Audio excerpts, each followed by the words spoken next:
우리가 누리는 지금의 민주주의 결코 그저 얻어진 것은 아니죠. 이 사실을 여실히 보여주면서 700만 관객을 사로잡은 영화 1987. 그리고 이 1987에서 악인으로 묘사된 사람들. 영화는 이 악인으로 묘사되었던 인물들의 속 사정을 면밀히 드러내는 데 최대한 많은 힘을 쏟고 있습니다. 즉, 악인 캐릭터를 단순히 나쁜 놈으로 제시하는 것이 아니라 어떻게 그런 사람이 될 수밖에 없었는지 그들만의 내면과 속 사정 또한 세밀하게 드러내고 있는 것이죠. 우리가 애국자입니까? 그들은 왜 그럴 수밖에 없었을까? 평범한 사람들은 어떻게 악인이 되는 것일까? 떨리실 것 같았습니다. 내 다 책임질게요. 받들겠습니다. 영화의 마지막은 사건의 진실이 밝혀지고 악인들이 모두 잡혀가는 장면으로 마무리가 되는데요. 1987 영화가 악인들의 내면을 세밀하게 드러냈던 것처럼 오늘 인사이드 스토리에서는 영화가 끝나고 난 후 그들만의 재판을 세밀하게 드러내려고 합니다. 과연 그들은 재판에서 뭐라고 변명했는지. 저 억울합니다. 그들 역시 군사 독재 시절의 강요에 의해 어쩔 수 없이 누군가를 고문하는 악인이 될 수밖에 없었던 상황이라면 혹시 우리는 그들을 비난할 수 있을까? 그 근거는 반가운 얼굴들.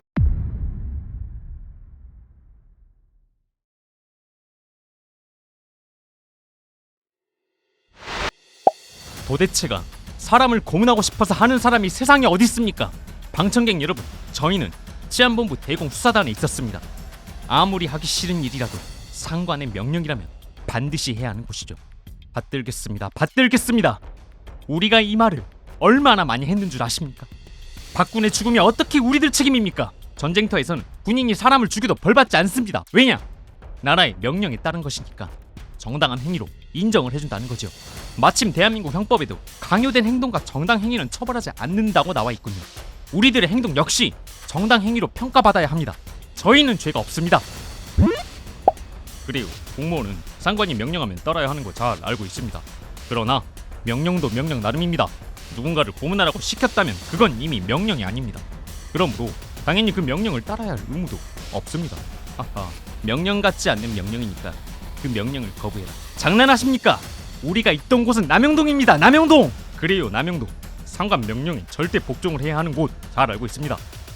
그러나 아무리 명령에 따라야 한다고 해서 사람을 그렇게 잔인하게 고문해요? 재판장님! 피고인! 탁 하고 말하면 억 하고 좀 알아듣지 그래! 우리나라는 신체 자유를 침해하는 고문이 금지되어 있어. 그게 우리 국법 질서야. 뭐? 명령을 어길 수 없었다고? 그래서 정당 행위로 인정해달라고? 아무런 죄도 없는 한 학생이 죽었어. 정령 정당 행위가 된다고 생각하는 거야? 모르겠다. 저는 박군을 구타한 사실이 없습니다. 박군을 죽게 한 거는 내 부하 직원들이 저지른 겁니다. 뭐요? 저도 때린 적이 없어라. 제가 박군 머리를 한 번 물에 담갔지만 물이 차가워서 바로 나온 다음에 욕조 턱에 그냥 기대어 있었어요. 나머지는 애들이 한 거여라. 지는 현장에도 없었어요. 욕조 턱에 누워있는 박군의 다리를 그저 침대로 옮겼을 뿐이에요. 우리 말 좀 들어주세요. 왜 재판장에서 우리들 말을 하나도 안 들어주는 겁니까? 우리 법원은 판사 심증에 따라서 자유롭게 일부 증거를 믿고 배척할 수 있습니다. 피고인들이 방금 말한 부분 모두 이미 다 고려해서 판단했습니다. 잘못된 부분은 단연코 없습니다. 이번 범행으로 한창 피어나는 꽃봉오리 같은 한 대학생이 푸른 나이에 유명을 달리했습니다. 이번 판결로 고문으로 인한 시비가 종식되는 뼈아픈 교훈이 되기를 바랍니다. 다음과 같이 판결하겠습니다. 피고인들을 각각 징역 10년, 8년, 6년, 그리고 5년, 3년에 처한다. 이 판결은 당시까지만 해도 암암리에 자행되었던 고문의 잔악성을 고발하고 동시에 그 어떠한 경우에도 고문은 정당화될 수 없다는 것을 천명함으로써 대한민국의 인권의식을 높였습니다. 그러다 뼈 사고 장가도 못 간 놈이 아이고. 싸돌아다녀야지 여자도 만나고 그러지. 영화 1987의 원래 제목은 보통 사람들이었다고 합니다.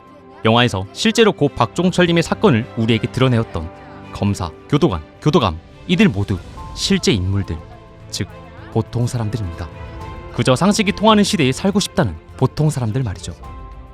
더 나은 세상으로 나아가는 힘은 늘 보통 사람들의 상식에서 나온다는 이 당연하면서도 새삼스러운 각성을 끝으로 오늘 준비한 인사이드 스토리는 여기까지입니다. 영상이 마음에 드셨다면 구독과 좋아요를 눌러주세요. 늘 여러분이 궁금해할 속 사정을 치밀하게 들여다보겠습니다.